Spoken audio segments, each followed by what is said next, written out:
ABC7 Newsroom coming on the air right now as the attorney for actor Jussie Smollett is about to address the Illinois Supreme Court's reversal of his 2021 conviction. Now, he was found guilty of hiring two brothers to set up a racist and homophobic attack on himself and then lying to police about it. The court ruled that the Cook County State's Attorney's agreement to allow Smollett to avoid prosecution should have stood. A special prosecutor later went forward with that case. Smollett's attorney now speaking. Based on vindictiveness. This was a vindictive persecution, not a prosecution. Let's not make any mistake about that.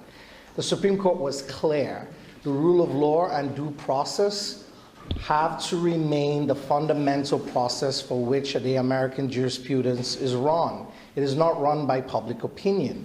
Now, we face a big challenge, defense attorneys all around the country, especially in the age of social media, where there's a mass dissemination of information that are not facts in evidence. And the big challenge is holding the line for the rule of law. And that's what exactly this court did, and we're very happy with the decision today. We're very pleased, but it was expected. We shouldn't be surprised. This is the law from you. I'd like to ask you a question. Sure. In terms of Jussie pursuing the city of Chicago. Is he still pursuing that case? Well, that's a civil case. Today we're focused on the criminal appeal. And that criminal appeal, we have a unanimous decision from the Supreme Court, 5-0. Remember, there was no dissent.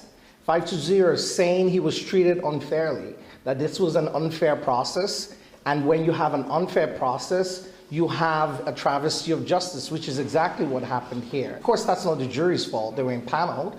But this was an unfair proceeding, period.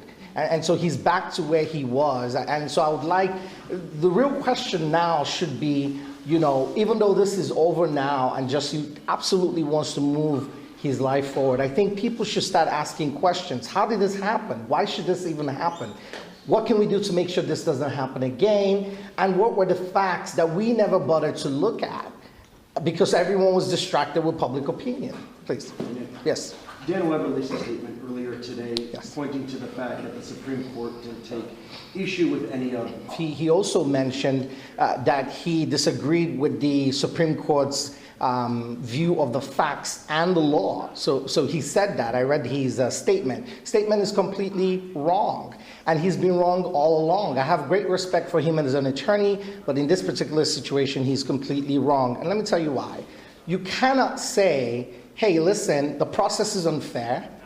How we got here was wrong, but we're going to stick to the decision that was made from an unfair proceeding. And that's not how it works. No one wants to be treated badly or unfairly. He's innocent, and that he's always maintained his innocence, and there have been strong, a mountain of reasonable doubt and evidence pointing to his innocence in this case that no one has bothered to take a look at. Yes. Two questions. Yes, sir. One, what is the biggest misconception that you think is out there in the public? And two, let's say we had the same case, same set of prosecutors step in. Okay, so answer the first part of your question. What is the one thing that people have gotten wrong? A lot of people believed he was guilty, and that's wrong. None of us believe that. The evidence, in our opinion, showed that he was innocent, even though it's not ours to prove.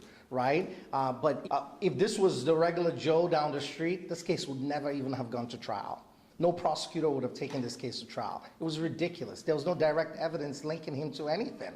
Right? And so it's a shame that we're here. I feel it's completely disgraceful. And some of you have been here. You followed me with this case. I've always said the same thing. This has been mad. Prosecute a person. They prosecute a person. This shouldn't be happening in the United States of America. It's ridiculous. Yes. Have you spoken with Jussie, and what's his reaction to this? Well, of course, he's relieved. I think the emotion I would describe is one of relief. And he's very happy and, of course, grateful to the Supreme Court for their decision. I think also we should remember that he's a human being. And like any other human being, I'm not a psychologist, but I'll wager there will be a feeling of mixed emotions. The emotion of happiness, the emotion of relief, but still the disappointment that you were dragged through an unfair process. And I think that's the best way I'll capture how he feels. Cook County State's Attorney's Office, Dan Webb's office, Is there actually use money? Yeah, I think there's been a lot of waste of taxpayers' money, hasn't there been, right? We've spent who knows how much. I don't even think there was a process where we could see how much the special prosecutor had spent on the case, because it's Cook County already started doing that. I think this is a chapter, it's closed behind him. It's unfortunate what happened to him. He was railroaded. This was a travesty. And I think the truth eventually comes out, and that's what we're seeing here today. Would you like to see an apology? An apology? I'm sure Jussie would want an apology, but he's a realistic man, right? He knows he's not going to get it. After all, these are the same. There's a pending civil trial to get restitution from Jussie. Do you believe the city should drop that? Well, listen, I'm not the civil attorney involved in that case, but I would say our main focus right now is on the Supreme Court's decision. I think everyone should take the time. It's a long decision, it's 32 pages, but I think that should be the focus and not on what's happening in some civil case or potentially what the city should be doing. I think the focus should be on the Supreme Court in a 5-0 decision. No dissent, not one person dissenting, not one person faltering, says, this is wrong. And I started doing right now. You mentioned a lot about public opinion, facts getting to the public. Do you think that this decision will impact the public view of this case or of Jussie's perceived innocence or guilt? Yeah, I think it comes down to the media and what you guys report. If you guys leave here today and you are reporting what Dan Webb is saying, that this is just a report on what the Supreme Court said, that this was an unfair proceeding. If you look through the transcripts, and I don't know if some of you have, and now finally go back to sit down with the transcripts and start looking at a guy called maybe Anthony Moore, what he had to say, right? And start reading through the transcripts and maybe do a documentary. I don't know, but I think it depends. The ball is in the media's court. I assume he's guilty. Do some investigative journalism. Interview these witnesses. No one wanted to do it. We're all human beings. We all go with the flow sometimes. So I hope corrective measure will be taken now, and the media actually does and acts like the fourth arm of government to hold checks and balances. And Mr. Webb was placed. Does Jussie have a message for the people of Chicago at this stage? Does he have something he wants us all to know? Jussie's a very kind man. He's always loved Chicago. He just wants to move on with his life. Where's he living these days? In New York or? He goes between New York and LA. Okay. Sir, can you just one more time? Yeah. Most of us don't have law degrees, certainly like Yeah. information. The court No, of it's okay. public opinion is exactly that. Here, that does this answer to his innocence? Would you try the case the same way? Is he going to? Does he stand behind the reason he called 911 in the first place and got the body worn camera? We all made it through the trial, Yep. et cetera, et cetera. Yep. Can you drill down a little further as an attorney Yes. between Yeah. due process violations Yes. and your client's? Correct. Continues to do so till dates. Let's put that aside. Number two, you've asked me a question, which is an important question. How would you try this case if we were to go back? This case should never have gone to court. This case should never have been tried, right? There is no evidence, in our opinion, and based on the facts that we saw, against Jussie Smollett, and he's maintained that innocence.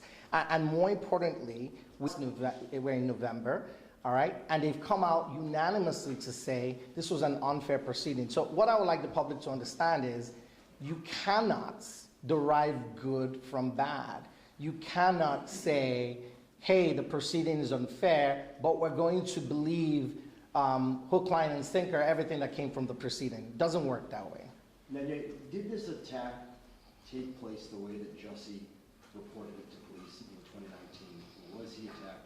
Right? And we believe the evidence that was put forward in court, we believe there was a lot of reasonable doubt shown, and that's what I would say. But I think, again, we're back to this web that we got caught in when this case first started. I think the real focus should be on the 32-page. Between the Cook County State's Attorney's Office and Mr. Smollett with regard to the decision to prosecute in the first place? Yeah, well, obviously, I think that was a large part of the opinion, right? But I think it should come down to the fact that this case should never have been prosecuted, that Cook County should have better spent its money, and that this money shouldn't have been used on a bad prosecution. Again, I'll emphasize, this was a vindictive persecution. Well, I mean, that's really the main, I think the opinion speaks for itself. I think it's a lot, but it's in plain English as to what the court feels about this. And I'll just ask everybody to remember, I cannot emphasize this enough. This was not a divided court. This was a unanimous decision. I think Mr. Allen wants to say something, and then Heather. Okay. How much more I can add? Only that I'm very ecstatic that the Supreme Court finally came or brought this case to where it should be. This case should have never gotten to this point. I think I said this when Jussie was released from the jail when I was out there. I said, I can say, no, that's okay, and someone else comes to prosecute you. You don't want that to happen. So the Supreme Court made the right decision, the Supreme Court did the right thing, and they were united in that. So I think Jussie should be vindicated. I think everyone should now take a step back and really understand what happened here, that this was just a... Last question, and anyone can answer it. If this from you, from your mouth, is a vindictive, this was a vindictive process, who are you talking to? Who are you talking about? Cook County, City of Chicago Police Department, the people at City Hall at the time? Just to be specific about why this would be called a vindictive. Spelling Waddell is Widell. I think who we're talking to is the people who should know better. The special prosecutor on down. Every single part of this prosecution, everyone should have known better. Legal scholars, all of us, none of us are surprised by the Supreme Court's ruling today at all, because this is a long-held rule of law. Like Mr. Allen just said, it is a part, you have to hold your part. They didn't, and now we're here where we are today, finally, with the just conclusion of the longest standing rule of law. And we should all be very excited for that, because that means that there is justice, that the rule of law holds in this land, and that we all won't be subject to persecutions rather than prosecutions that are appropriate to the rule of law. Did he complete his community service during the initial agreed community service? No, that entire proceeding has been thrown out. So everything else that is attached to it, he doesn't pay any fines, he doesn't pay, at least within the criminal proceeding, no restitution, he doesn't do anything. That entire proceeding has been deemed null and void by the court. I think what we're talking about is the original agreement between. Oh, I'm sorry. And, Oh, I apologize. They've always had his fine, right? And as to the, so it's obviously our position, and the Supreme Court took that same position, that he met the terms of that obligation. He completed everything. So he can't do something he's already done already, okay? And the community service? Yes, all that has been completed, according to the transcripts, according to the court. Some loophole where they could come back and try to do something else? I mean, nothing surprises me, right? So, I mean, at this stage, listen, it's over.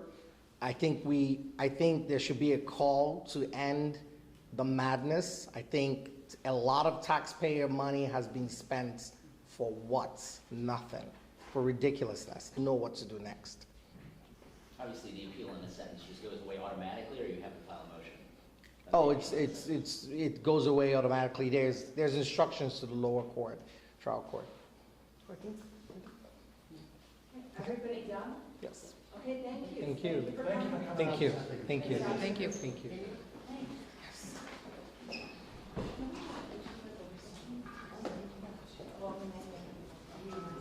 At 4 o'clock. For now, I'm Judy Sue in the ABC 7 newsroom. I'll see you at 4. This has been an ABC